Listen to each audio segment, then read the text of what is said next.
The clang of iron pots and the scent of wood smoke drifted through the village as dawn stretched its pale fingers across the sky. The settlement was small, no more than a scattering of cabins and a single dusty road that cut through the pines like a scar. Folks rose early here, not because they wished to, but because life demanded it. Chickens had to be fed, fires stoked, and bread set to rise before the sun climbed high. In the late 1800s, such work was not a choice, but survival. And for those who carried heavy pasts, the quiet of the valley could feel both like refuge and a prison. She tightened the shawl around her shoulders. Her fingers stiffed from the chill that had settled in overnight. The prairie air carried whispers to Lee's of raiders, of cattle gone missing, of strange figures sighted near the tree line. But she had little time for stories. Hired hands came and went, and she was one of them now, taken on to cook for a ranching family whose fortune was stretched thin like the patched quilts on their beds. For her, the work meant food, a roof, and a chance to disappear into the rhythm of the village. Yet even as she ladled stew and scrubbed pots until her hands were raw, there was no escaping the sense that she had been set on a path not of her own choosing. He appeared like a shadow long before his voice ever reached her. Tall, broad-shouldered, with dark hair that fell loose to his chest. He carried himself with the quiet strength of the wild lands around them. An Apache, they whispered, though none dared speak too loudly. To the settlers, his presence meant both fear and fascination. To her, he was a question she did not dare answer. His gaze held weight, and when it fell upon her across the village square, she felt as if the ground had shifted beneath her feet. The village lived between two worlds. On one side stood the cabins, the smoke rising from stone chimneys, the sound of hammers and saws as men worked to tame the land. On the other side stretched the wilderness, untamed and alive with dangers most settlers could not name. The Apache man moved between them, as if neither held sway over him. Children would stare, mouths open, and women would pull their shawls tighter when he walked past. Yet there was no mistaking the respect of and the fear that men carried in his presence. He was not a stranger here. He was a reminder of what the land had been long before cabins and fences.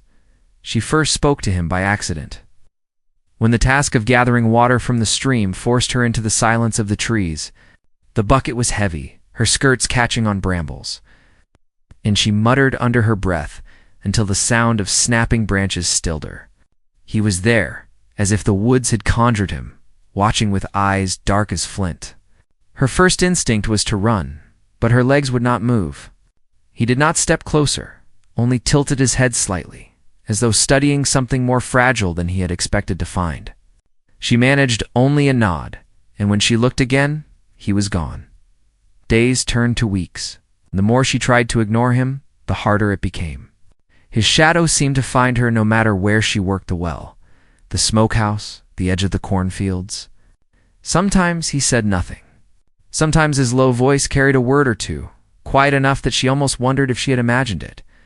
What unsettled her most was not his presence, but the way the world seemed to fall away whenever he stood near. The family she worked for warned her in hushed tones. "Stay clear of him," the rancher's wife muttered as she kneaded dough, her flour-dusted hands trembling. "They live by their own ways. You do not want to be caught in them." The warning should have frightened her, but instead it fanned a restlessness she could not name. She told herself it was foolishness, that she was only a cook, only passing through. Yet the memory of his eyes lingered like the scent of smoke that clung to her clothes. One evening, as the sky burned orange and the air filled with the cry of cicadas, she found herself near the edge of the woods again. The village noise dimmed behind her, replaced by the steady pulse of her own heartbeat. She should have turned back. She should have hurried to the kitchen where the pot boiled over the fire. Instead, she froze, for he was there once more, rising out of the twilight like the land itself had formed him. His chest glistened with sweat from the heat of the day, muscles carved by years of battle and survival. This time he stepped closer, closing the space between them until the rough bark of a pine pressed against her back. The firelight from the settlement flickered at a distance, but here in the shadows, the world seemed reduced to the sound of his breath and the thunder of her pulse. She swallowed hard, her voice refusing to rise. He leaned down, close enough that she could feel the warmth radiating from his skin. "I chose you," he whispered, his voice a low rumble, ancient and certain. His gaze locked with hers, unyielding. "I chose you to be my wife." Her breath caught, the words sinking into her chest like stones in a river. She had been hired only to cook, to scrub pots, to blend into the life of the village without drawing notice. Yet now she stood before him, caught between the safety of the life she had clung to and the danger of stepping into his world. The flames from the distant bonfire cracked. The sounds of laughter and music carried faintly through the trees. But she could not move, could not answer. His words hung in the air, a promise and a warning all at once. Somewhere in the distance, a coyote howled, and the night grew darker. She tightened her grip on the shawl, her lips parting as if to speak, but no sound came. The choice pressed against her like the weight of the mountains themselves, and in that moment, standing between firelight and shadow, she realized nothing in her life or the life of the village would ever be the same again. Would she run? Would she fight? Or would she surrender to the path that had already been laid out for her by forces she did not yet understand?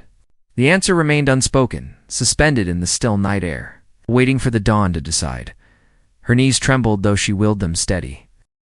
The weight of his words clung to her chest like damp linen, heavy and unyielding. She tried to breathe, but the air itself seemed caught between them. He had not touched her, not even brushed her sleeve. Yet she felt as though he had laid claim to something far deeper than her hands or her labor. She wanted to deny it, to laugh off his whisper as a jest, but nothing in his face carried a hint of jesting.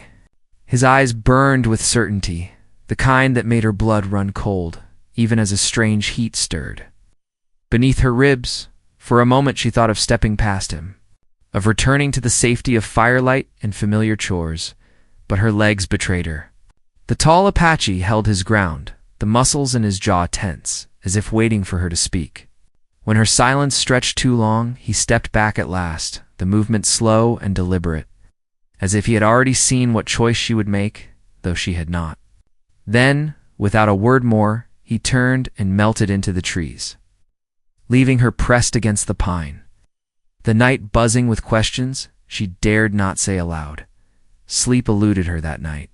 She lay awake in the loft above the kitchen, listening to the creak of the timbers and the soft breathing of the children in the next room. Every time she closed her eyes, she saw his face, the firelight reflected in his gaze, his words echoing over and over. She had been hired to cook, to earn her bread and keep her head down. Yet he had seen her, chosen her, as though her life had been tangled with his long before she ever set foot in the village. She could not understand why. She was no beauty, no prize to be sought after.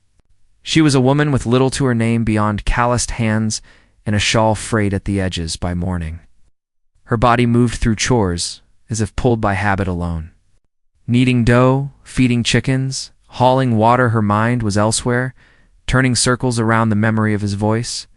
She tried to push it down, to bury herself in work, but the more she tried, the sharper it grew. Every creak of the door, every glance from the window toward the tree line, filled her with restless dread. The rancher's wife noticed her unease. "Something's troubling you," she said softly, pressing a jar of preserves into her hand. "Best to speak it before it eats you hollow." But she could not speak it. How could she explain that an Apache warrior had claimed her with nothing more than a whisper? If word spread, it could ruin her. Some might laugh, others might condemn, but none would understand. She only shook her head and returned to her work, clutching the jar tight until her knuckles knitted. Days passed, though they carried no comfort. The Apache man did not appear openly in the square, yet she felt his presence as surely as if he shadowed her steps. At the stream, the water rippled in ways that told her he had been near. In the fields, the crows startled all at once, and she knew he was watching, though she could not see him. Even in the churchyard, where the preacher's voice rose steady and firm, her skin prickled as though unseen eyes had followed her there. The settlers spoke of danger with every gathering. Stories spread of cattle gone missing, of hunting parties sighted near the mountains, of raids whispered but never seen. Each tale grew taller with retelling, fear swelling like the river after a storm. Some claimed the Apache meant to drive them out. Others said they only defended what was theirs. But all agreed on one thing. To cross their path was to court trouble. She listened in silence, her heart pounding harder each time the word Apache passed across their lips. For her, it was not only a word tied to distant fires and unseen riders. It was tied to a face, a voice, a vow she had not asked for, but could not escape. One evening, after a long day of tending to the kitchen fire, she slipped outside for air. The night was cool, the stars spread thick across the heavens like grains of salt. She pulled her shawl tight and wandered toward the edge of the village. The pines stood tall and dark, whispering secrets in the wind. She should have turned back, but her feet carried her forward, as if answering a call only her heart could hear. And there he was. He stepped out from the shadows with the grace of a wild creature, his eyes fixed on her as though she had been the only reason he had come. The firelight from the cabins barely touched him, yet she could see the sheen of his skin, the long fall of his hair. His presence filled the night, strong and quiet, leaving her no choice but to stop where she stood. "You run from me," he said, his words slow and careful, as though he shaped each one with intent. Her lips parted, but no sound came. She had not meant to run, yet she could not deny that she had avoided him at every turn. Still standing before him now, she felt less like prey and more like something trapped between two worlds. "I don't belong to you," she managed at last, her voice breaking in the cool night air. Something shifted in his gaze, not anger, but a kind of sorrow, as though her words were a stone cast into a still pond. He stepped closer, close enough that the heat of him reached her even in the chill. "Belong?" he repeated, tilting his head. "The land belongs to no man. The river, the mountains, the wind they choose. I do not take what is not given. But you." His voice dropped lower, rough with something she could not name. "You were chosen." Her breath caught. The weight of his words pressed harder than before. She wanted to protest, to tell him he was wrong, but her throat burned with unshed words. Chosen by what? By him? By fate? The thought sent shivers down her spine, though whether from fear or something else. She could not tell. The sound of approaching voices broke the spell. Men from the village, their laughter harsh with drink, stumbled down the path, not far off. The Apache warrior stiffened, his eyes flashing toward the sound. In a heartbeat, he melted back into the trees. Leaving her alone beneath the stars, her shawl clutched tight as if to hold herself together. When the men passed, they did not see her standing there, trembling in the dark. But she knew someone had seen her, and she knew it would not be long before whispers began to spread like wildfire through the cabins. That night, she returned to the loft with a heart heavy as stone.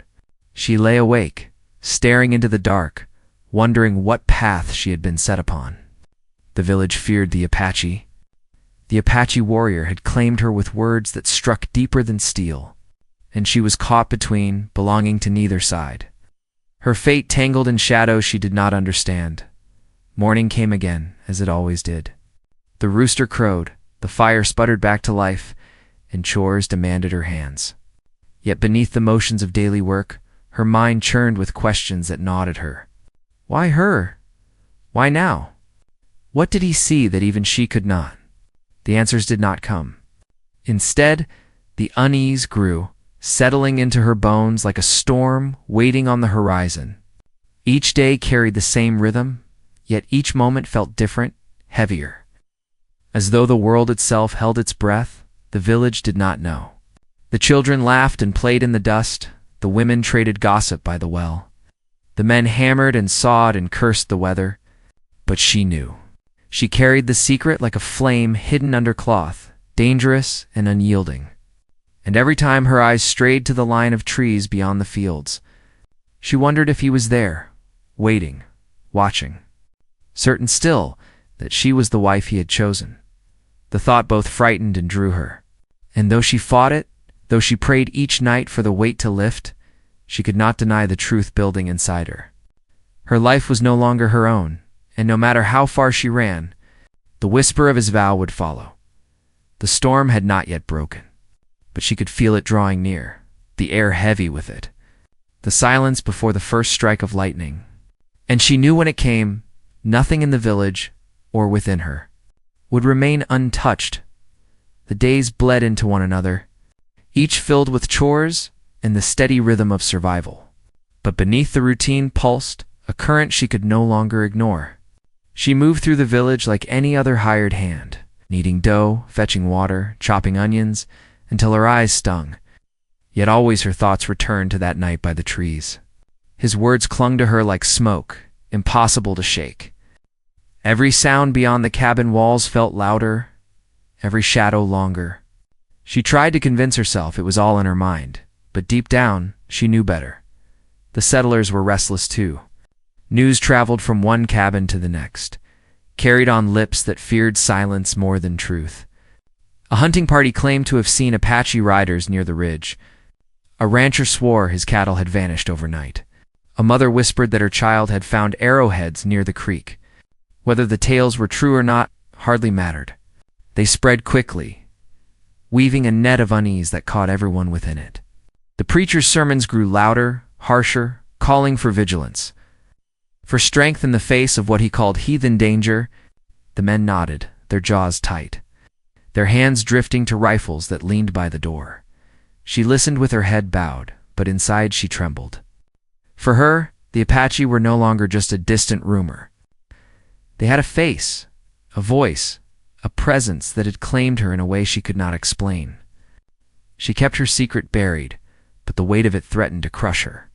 Each whispered story felt like a knife pressing closer to her skin, and each glance from the villagers felt as if they could somehow see the truth written in her eyes. It was not only the village that pulled at her, but her own memories. She had come here with little more than her shawl and a handful of belongings, fleeing a past she had no wish to revisit. She had thought the village, with its hard work and steady routine, would give her refuge. Yet now she found herself caught in another struggle, one she had not chosen. Her heart warred with itself. Fear on one side, an unnameable pull on the other. She did not love him, not yet. Not in the way the preacher spoke of love, but something in her shifted when he was near. As though he had unlocked a part of her she had not known existed. The conflict grew sharper when she noticed the way others watched her. A rancher's son lingered too long by the kitchen door, his eyes trailing her as she worked. The widow, who spun wool by the well, offered her tight smiles, too sweet to be kind. Even the children sometimes fell quiet when she passed. Their games paused as though they sensed something she could not hide. She began to feel the village itself turning against her, though no words were spoken outright. One night, while the moon hung low and pale over the cabins, she heard the scrape of boots outside the kitchen window. Her breath caught as she froze by the hearth, a spoon clutched in her hand as though it were a weapon. The door creaked open, and there he was again. Not the rancher's son, not a neighbor with idle curiosity, but him, the towering Apache, his shadow filling the doorway as though he had stepped out of the forest itself. "You should not be here," she whispered, though her voice trembled more than she wished. His gaze held steady, unshaken by her words. "The night is full of eyes. They look at you and do not see. I look and I see." Her hands shook so badly, she set the spoon down before it fell. "If they find you here, they will not," he cut in, his voice firm, almost calm. He stepped closer, his presence swallowing the small kitchen, the firelight glinting on his skin. "You fear them, yet you do not fear me. Why?" She opened her mouth, but no answer came. Did she fear him? She should. He was the danger everyone spoke of, the shadow in their tales, the figure mothers warned children about. Yet, when she stood before him, fear tangled with something else, something she dared not name. Before she could speak, a shout rang out from beyond the cabin. Men's voices, rough with drink, carried through the night. She stiffened, panic clawing at her chest. He did not move, only watched her, his eyes steady. Then, with a swiftness that made her blink, he slipped out the door and vanished into the dark. as silent as if he had never been there at all. The men passed soon after, their laughter fading down the road, leaving her alone in the kitchen with the fire sputtering low. Her heart thudded in her chest, her hands pressed to her shawl. He had been there, standing only steps away. And if the men had seen him, if they had known, everything would have unraveled. The tension did not ease in the days that followed. The village held meetings, their talk sharpened with fear. The rancher whose cattle had gone missing swore vengeance. The preacher spoke of building stronger defenses. Even the women whispered by the well, their eyes darting toward the trees. She moved among them quietly, but every word, every glance, tightened the knot inside her.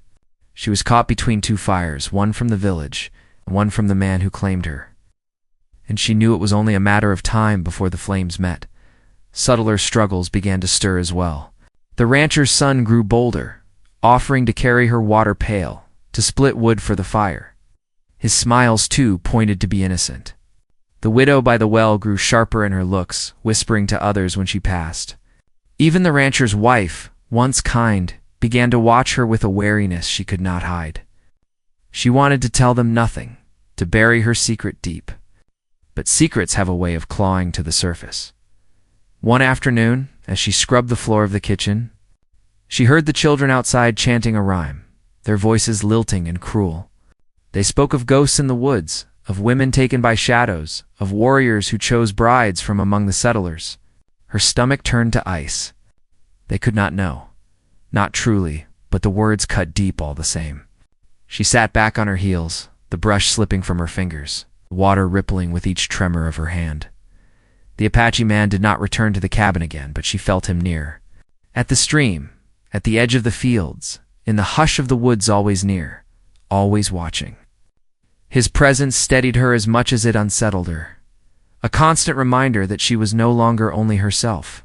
She belonged to a story much larger, when neither the village nor she could control. The conflict pressed harder with each passing day. She feared the villagers discovering his claim, feared what they would do if they learned. Yet she also feared the silence between them, feared what might happen if he did not appear again. She was trapped in a balance as fragile as glass.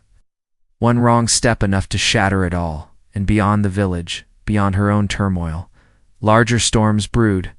Riders had been seen near the ridge again, their fires spotted on the horizon. The men spoke of preparing for war. The women whispered of leaving, of seeking safer ground. The preacher warned that judgment was near, his voice trembling with more than faith. She listened, her shawl drawn tight around her shoulders, her heart caught between two worlds. She could not tell them she had already been chosen, that the very man they feared had whispered a vow she could not forget. She could not tell them that their fear was now her fear, their enemy, her shadow. The night grew longer, the days heavier. The air itself seemed to weight, thick with promise and dread. And she knew, deep in her bones, that the conflict was no longer something she could hide from. It would come for her, for the village, for the man who had chosen her. And when it did, there would be no turning back. For now, the suspense held, a taut string stretched to breaking. She moved through her days with steady hands. But her heart raced with every sound from the woods, every murmur from the villagers. She was not merely a cook anymore. She was the center of a storm, one that threatened to tear the village apart before the truth could ever be spoken. The unease that had been creeping through the village finally thickened into something sharp, something no one could ignore.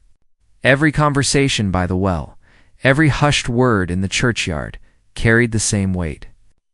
The Apache were near, closer than ever. The settlers could feel the press of their presence like a storm building at the horizon. The men gathered more often now, rifles leaning against the walls, voices hard and grim. Some spoke of striking first, of riding out to the ridge to send a warning. Others urged patience, though their eyes betrayed the same fear as the rest.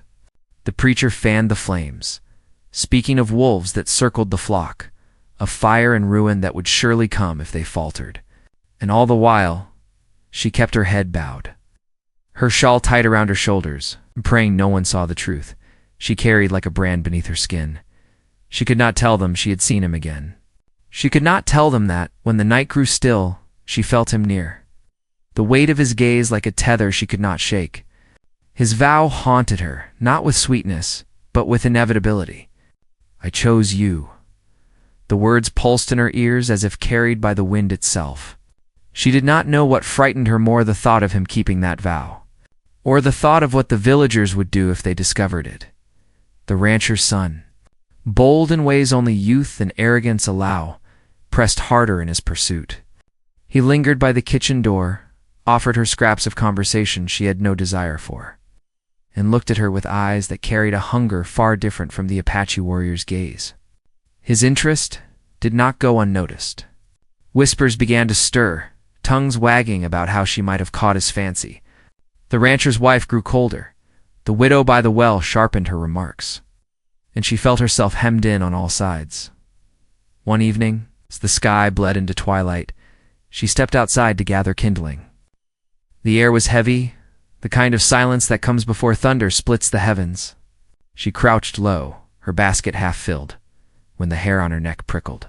She turned, and there he stood, tall and unyielding, his eyes burning in the dim light. You walk among them, but your heart is not theirs, he said, his voice low and certain. Her breath caught, her basket slipping from her fingers. You shouldn't be here, she whispered. If they see you, they will see me soon enough, he cut in, stepping closer. But you are mine to protect. Her heart pounded. I never asked for that. He tilted his head, studying her as though she were a puzzle only the earth itself could explain. You were chosen, he repeated, softer this time, almost mournful. The river chooses where to run, the eagle where to fly. And I choose you. Before she could answer, the sound of boots and laughter carried down the road. Panic seized her. She grabbed his arm, her fingers trembling against his skin. Go, she begged, her voice raw. If they find you, he held her gaze a moment longer, then slipped into the shadows, gone as swiftly as a breath. She stood alone, trembling as the rancher's son rounded the corner, his grin wide and careless. You're always out here, he drawled, eyes sweeping her in a way that made her stomach twist. Not safe, you know. Shadows move in these woods. She forced a smile, clutching her shawl tight. I'll be quick. But he lingered, his grin faltering as his eyes narrowed, suspicion flickering where arrogance had been. She could feel his gaze linger on the trampled earth, the fallen basket, the way her breath came too fast. Though he said nothing more, she knew then that danger did not lie only in the woods. Suspicion was a fire that spread fast in a village like this. In the days that followed, the tension grew unbearable. The rancher's son watched her with sharp eyes. The widow whispered louder, and even the children paused their games when she passed. She felt trapped, each step weighted with the fear that someone would speak, that her secret would shatter, the fragile balance holding her world together. And still, the Apache warrior did not relent. She glimpsed him near the stream, at the edge of the fields, his presence steady and unwavering. He never spoke when others were near, never crossed the line into the village openly. But his silence carried its own promise. He was waiting, watching, certain that his vow would be fulfilled. Then came the night of the gathering. The men had built a great fire in the center of the square, their rifles close at hand, their voices sharp with talk of raids and vengeance. The preacher's words rose high, filling the air with warnings of ruin and calls for strength. Women clutched their children close, eyes darting toward the dark line of trees beyond the cabins. Fear hung thick, choking, and she felt it coil inside her chest like a living thing. As she stood at the edge of the crowd, shawl wrapped tight, she sensed him. Not with her eyes, but with something deeper. The Apache warrior was near, hidden beyond the firelight. His gaze fixed on her, even as the preacher's words thundered in her ears. She could almost feel his breath on her skin, hear the echo of his vow over the roar of the flames. The rancher's son stepped closer, his hand brushing her arm as though to claim her before them all. When trouble comes, he said, his voice pitched low, you'll want someone who can protect you. His eyes burned with possessive fire, not unlike the one she had seen in the Apache warrior's gaze, but twisted. Less certain, more selfish. She pulled back, her heart hammering, torn between two worlds that were about to collide. That night, Long after the fire had died and the villagers had drifted into uneasy sleep, she lay awake in the loft, staring into the dark. The silence was heavy, oppressive, yet beneath it pulsed the distant drum of danger. Something was coming. She could feel it in her bones, in the restless way the wind moved through the pines, in the way the dogs barked at shadows when the first howl of a coyote split the night. She jolted upright, her breath catching. It was not just a coyote. It was a signal. She knew it as surely as she knew her own name. The village stirred with unease, doors creaking, whispers rising in the dark. Men reached for rifles, women pulled children close, the preacher's voice rising in prayer. And through it all, she felt the weight of his vow pressing against her chest. He was near. The storm she had dreaded was finally breaking. She wrapped her shawl tighter, her heart pounding with dread and a strange, unyielding pull. The Apache warrior had chosen her. The village feared him. And now, with the night alive, with whispers and shadows moving beyond the firelight, she knew the moment she had feared and longed for was upon her. The clash had not yet begun, but the air itself throbbed with it, heavy and certain. She stood at the window, staring into the dark line of trees, her breath quick and uneven. Somewhere out there, he waited. Somewhere behind her, the villagers armed themselves for battle, and she, caught between two worlds, knew the night would end with everything changed forever. The howl that split the night carried far beyond the trees. It wasn't just a call from a wild creature. It was a signal, a sound that rolled across the land like thunder.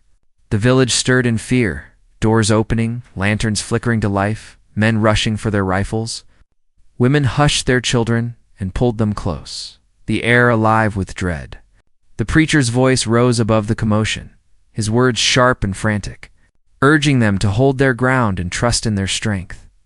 She stood at the window in the loft, her shawl tied around her shoulders, her heart beating so loudly it drowned out the chaos below. She could see the line of the forest in the distance, dark and unbroken, and she knew he was there. He had been waiting. She had felt it for days, maybe weeks. And now there was no stopping what was to come. The rancher's son stood in the square with a rifle in hand, shouting louder than the rest, his face lit by the flames of the hastily built bonfire. His eyes swept the crowd and found her at the edge, lingering too long, as though he sensed she held a truth no one else knew. His jaw tightened, and in that instant, she realized he had been watching her more carefully than she imagined. The night dragged heavy, the villagers bracing for attack, but the woods remained silent after the howl. Hours passed, tension coiled so tightly it seemed even the crickets dared not sing. Then, just before dawn, the silence broke. A lone figure emerged from the trees, tall and broad, his hair falling loose across his shoulders. The firelight caught the beads strung around his neck, the set of his jaw, the gleam of his eyes. It was him. Gasps rose from the crowd. Men lifted rifles, fingers twitching at the trigger. The preacher shouted for them to hold steady, but the fear in his voice betrayed him. Women clutched their children tighter, pulling them back toward the cabins. And she could not move. Her breath caught as her gaze locked on his, the world narrowing until there was nothing but the space between them. He raised no weapon. His hands were empty, palms open, his posture steady and unyielding. He was not there to strike, not yet. His eyes, fixed on her, carried the same certainty as the night he had whispered his vow. The rancher's son stepped forward, rifle aimed, his voice sharp. "Stay back," he shouted. "One step closer, and you're finished." The Apache warrior did not flinch. His gaze slid only briefly to the boy, then back to her unshaken. He spoke, his voice carrying over the tense crowd. "I came for her." The words rippled through the village like a spark thrown on dry grass. Murmurs rose, sharp and accusing. Heads turned toward her, eyes wide with shock, suspicion, even betrayal. She felt her knees weaken, her shawl slipping from her shoulders. She wanted to speak, to deny, to explain, but her throat closed tight. The rancher's son sneered, raising his rifle higher. "She belongs here," he spat. "Not to you." But the Apache warrior shook his head slowly, his voice deep, steady. "You cannot claim what the spirit has chosen." His eyes flicked to her again, softening only for her. "She knows," the crowd erupted. Voices shouted over one another, fear and anger tangled together. Some called for the warrior to be driven out, others demanded blood, and the preacher cried out for calm that no one gave him. The rifles remained trained, fingers tight on triggers, while the women drew their children away. And through it all, she stood frozen, every eye on her. The weight of two worlds pressing against her chest. The rancher's wife, pale and trembling, clutched her shawl tighter. "Tell us it isn't true," she whispered, though her voice carried in the stillness. "Tell us he lies," but she could not. Her silence spoke louder than words, and the crowd surged with it. Fear turning sharp as knives. The rancher's son cursed, lunging forward, his finger tightening on the trigger. For a heartbeat, the world held still, caught between fire and blood. But before the rifle could crack, the Apache warrior raised his arm, a sharp whistle cutting through the dawn. From the woods, shadows stirred riders, tall and silent, their presence undeniable. Gasps turned to cries, panic rippling through the village. Men shouted, women screamed, and the preacher dropped to his knees in prayer. The rifle swung wildly between the lone warrior in the square and the shapes in the trees. Her heart thundered as she realized what had always been true. This night had been coming since the first time his gaze met hers. His vow had not been a question. It had been a promise. And now the promise was at their doorstep. The Apache warrior took one step closer, his eyes never leaving hers. The villagers shouted for her to move, to run, to choose. She stood rooted, trembling, torn apart by the pull of fear, loyalty, and something deeper that had taken root inside her. The fire crackled. Rifles trembled, the riders waited at the edge of the trees. The dawn crept slowly, its light spreading across a village caught in the balance between destruction and something new. And she knew the choice she made in the next breath would shape not only her fate, but the fate of everyone standing in the shadow of the mountains. Her eyes lifted to his, and in them she saw not only a vow, but a life unbound by walls, by whispers, by fear. She saw danger, yes, but she also saw freedom. The sound of the preacher's prayers, the rancher's son's rage, the cries of the villagers all faded until there was only that moment, that choice. The world held its breath, waiting for her answer. She stepped forward. Gasps broke the air. The crowd surging with shock, rifles raising higher, voices splitting the dawn with fear and fury. Yet she kept walking, her shawl falling from her shoulders, her steps trembling but sure. She reached him, the towering Apache, his eyes burning with both pride and sorrow. And when she stopped before him, the square fell silent. She did not speak. She did not need to. Her choice was clear. The warriors at the edge of the trees shifted, their presence heavy but restrained. The villagers stood frozen, torn between fear and disbelief. The rancher's son lowered his rifle slowly, his face twisted with rage and something like heartbreak. The preacher's voice faltered, his words lost on the morning air, and in that silence, something broke not with violence but with truth. She had been hired to cook, to serve quietly in the shadows of the cabins. Yet here she stood, the center of a storm that had shaken the village to its core. She was no longer hidden, no longer faceless. She was chosen, not by chance, not by fate alone, but by her own steps. Her own decision to stand where the world told her she could not. The Apache warrior turned, his hand outstretched, and for the first time she took it, her fingers trembling but steady. Together, they faced the villagers, the fire, the dawn. The weight of two worlds pressing together, the riders in the trees did not advance, nor did the villagers fire. The balance held, fragile and uncertain, but for that moment, no blood was spilled. The morning light spread across the valley, washing the square in pale gold, softening the sharp edges of fear. The choice had been made. The storm had passed without the thunder of rifles, though its echoes would linger for years to come. The village would not forget. The Apache would not forget, and she would carry the memory forever, not as a curse, but as a truth she had claimed with her own hands in the quiet that followed.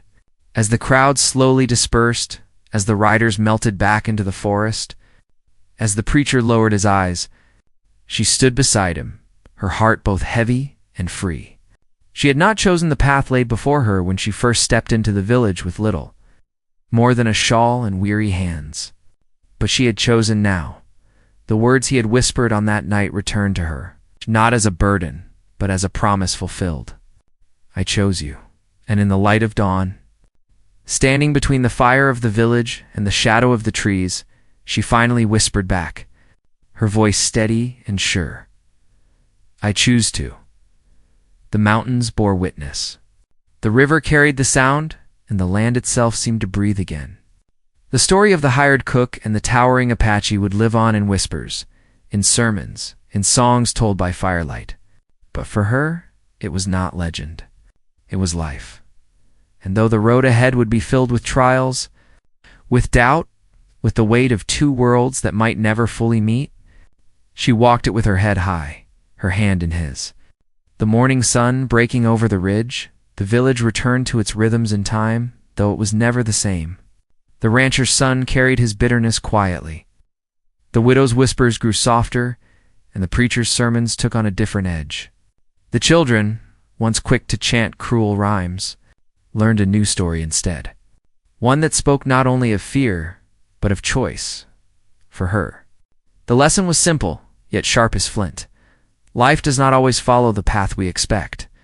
Sometimes it tears us from the places we think we belong and sets us down in storms we never asked for. But in the heart of that storm, choice still remains. And it is in the choosing, not the fear, not the whispers, that life finds its meaning. She'd been hired to cook, to blend into the background of a hard, simple village life. But she left as something more, a woman who dared to step forward, to claim her place in a story much larger than herself. And though the years would turn, though the world would change around her, the memory of that vow, of that dawn, of that single step forward, would remain carved in her heart like the ridges of the mountains. A reminder that even in the harshest of times, love and courage can rise above fear. And sometimes when least expected, they can change everything.